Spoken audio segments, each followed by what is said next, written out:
अस्सलामु अलैकुम। सभी को सलाम व आदाब। बिस्मिल्लाहिर्रहमानिर्रहीम। शुरू अल्लाह के नाम से जो बड़ा मेहरबान और रहम करने वाला है। इस सारी कायनात का, पूरी सृष्टि का अकेला पैदा करने वाला और चलाने वाला है।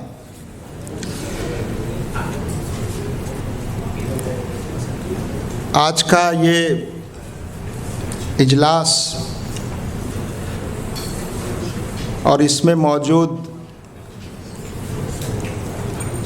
हमारे मुल्क और समाज के अलग अलग तबकात और हिस्सों के नुमाइंदा, हमारे धर्म गुरु यहाँ मौजूद हैं। हमारे सोशल एक्टिविस्ट की बड़ी संख्या तादाद यहाँ मौजूद है। इंटेलेक्चुअल्स और इन्फ्लुएंसर्स और जो लोगों की राय और ओपिनियन बनाने वाले लोग हैं वो यहाँ मौजूद हैं। मुख्तलिफ़ ममालिक के सिफारत खानों के नुमाइंदे भी यहाँ मौजूद हैं। मोहतरम भाइयों, बुज़ुर्गों और बहनों, इस वक्त हम एक बहुत ही अलमनाक, दर्दनाक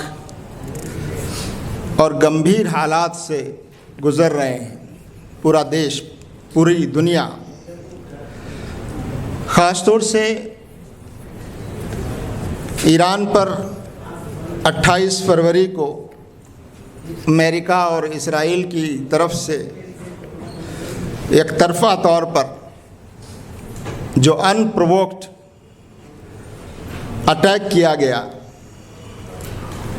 और उसमें सैकड़ों नहीं, हज़ार से ज़्यादा मासूम और बेगुनाहों की जानें चली गई। इन 12 दिनों में आज 12वां दिन है। तकरीबन 1300 लोग ईरान में शहीद कर दिए गए, जिनमें बच्चे, स्कूल के बच्चे भी शामिल हैं। 10,000 से ज़्यादा सिविलियन साइट्स को टारगेट किया गया, हॉस्पिटल्स और स्कूल्स को। और ईरान के सुप्रीम लीडर और वहाँ के रूहानी रहनुमा, जो सिर्फ ईरान के नहीं बल्कि पूरी दुनिया में जिनको अक़ीदत से, सम्मान से देखा जाता है और उनकी बात सुनी और मानी जाती है, उनकी ब्रूटल किलिंग हुई, उनको शहीद कर दिया गया। हम सब यहाँ उनकी इस शहादत पर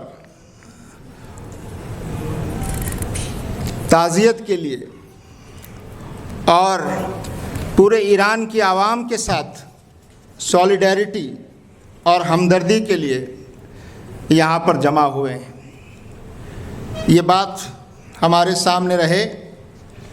ये हमला एक मुल्क ईरान पर है इस वक्त, लेकिन ये पूरी दुनिया के लिए, पूरे विश्व के लिए एक बहुत बड़ा अलार्म और ख़तरा है। एक ऐसी ताकत, एक ऐसा मुल्क जिसको अपनी ताकत पर इतना गुरूर और घमंड है कि वो पूरी दुनिया को डिक्टेट करना चाहता है, पूरी दुनिया के रिसोर्सेस को अपने कब्ज़े में करना चाहता है। मैं इंटरनेट पर देख रहा था तो मालूम हुआ कि 1776 के बाद अमेरिका ने 400 से ज़्यादा मिलिट्री इंटरवेंशंस किए हैं दुनिया में। 2001 के बाद 11 देशों पर बाकायदा हमले किए हैं। न्यूक्लियर पावर और बम बरसाने वाला और जापान के हिरोशिमा और नागासाकी को तबाह करने वाला अमेरिका 1945 में आज पूरी दुनिया के लिए ख़तरा है। इस मौके पर हम ये बात कहना चाहते हैं कि ईरान की आवाम और वहाँ की हुकूमत और उसकी मदद में खड़े हुए आप जैसे लोग और पूरी दुनिया में जो इंसाफ और अमन पसंद लोग हैं, वो इस जारहाना और ब्रूटल और वहशियाना कार्रवाई के ख़िलाफ़ खड़े हैं। यहाँ तक कि अमेरिका में वहाँ के सिटीजन्स भी इस जंग और युद्ध के ख़िलाफ़ मैदान में हैं। हम एक बात और अर्ज़ करते हुए अपनी बात को मुकम्मल करना चाहता हूँ। इस्लाम में ये बात कही गई और कुरान में इस बात को कहा गया कि जो लोग अल्लाह की राह में शहीद किए जाएं, अल्लाह की राह में मतलब इंसाफ के लिए, हक के लिए, सच्चाई के लिए जो लोग मारे जाएं, उनको मुर्दा न कहो। वो मुर्दा नहीं है, वो ज़िंदा है। कुरान में एक जगह नहीं कई जगह पर इसका जिक्र किया गया है। और वो सिर्फ ज़िंदा नहीं है, बल्कि जो लोग इस दुनिया में हैं, उनकी आज़ादी के लिए रास्ता हमवार किया उस शहादत ने। शहीदों का खून कभी ज़ाया नहीं होता।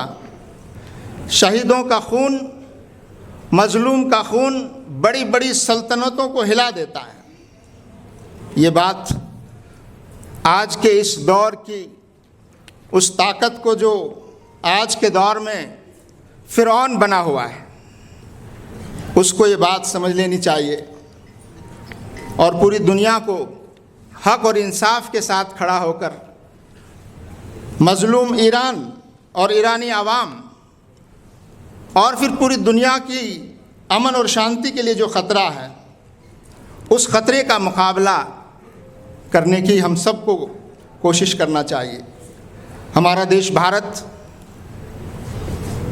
एक पुराना दोस्त ईरान का और हमारी एक लिगेसी और विरासत है कि हम अन्याय के ख़िलाफ़ हमेशा खड़े हुए, ग़ुलामी के ख़िलाफ़ हमेशा खड़े हुए।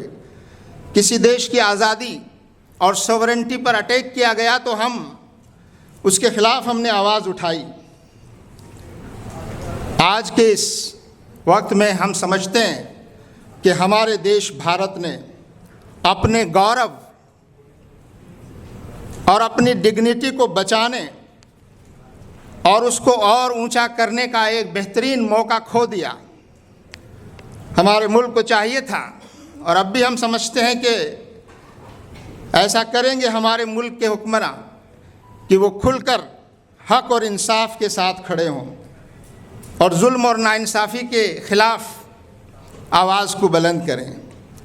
मैं इस मौके पर अपनी बात को मुकम्मल करते हुए दुआ करता हूँ कि इंशाअल्लाह ताला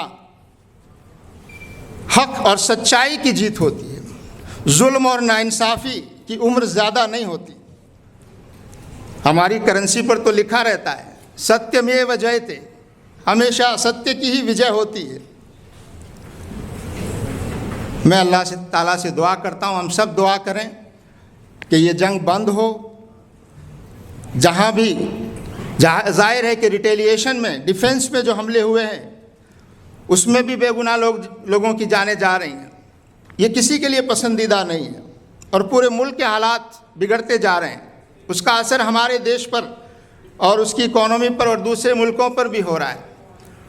हम सब दुआ करें, प्रार्थना करें, धर्म गुरु भी यहाँ मौजूद हैं कि पूरी दुनिया में अमन हो, शांति हो और जुल्म और नाइंसाफ़ी का ख़ात्मा हो और हम भारत के लोग इंसाफ के साथ और अमन के साथ खड़े हों।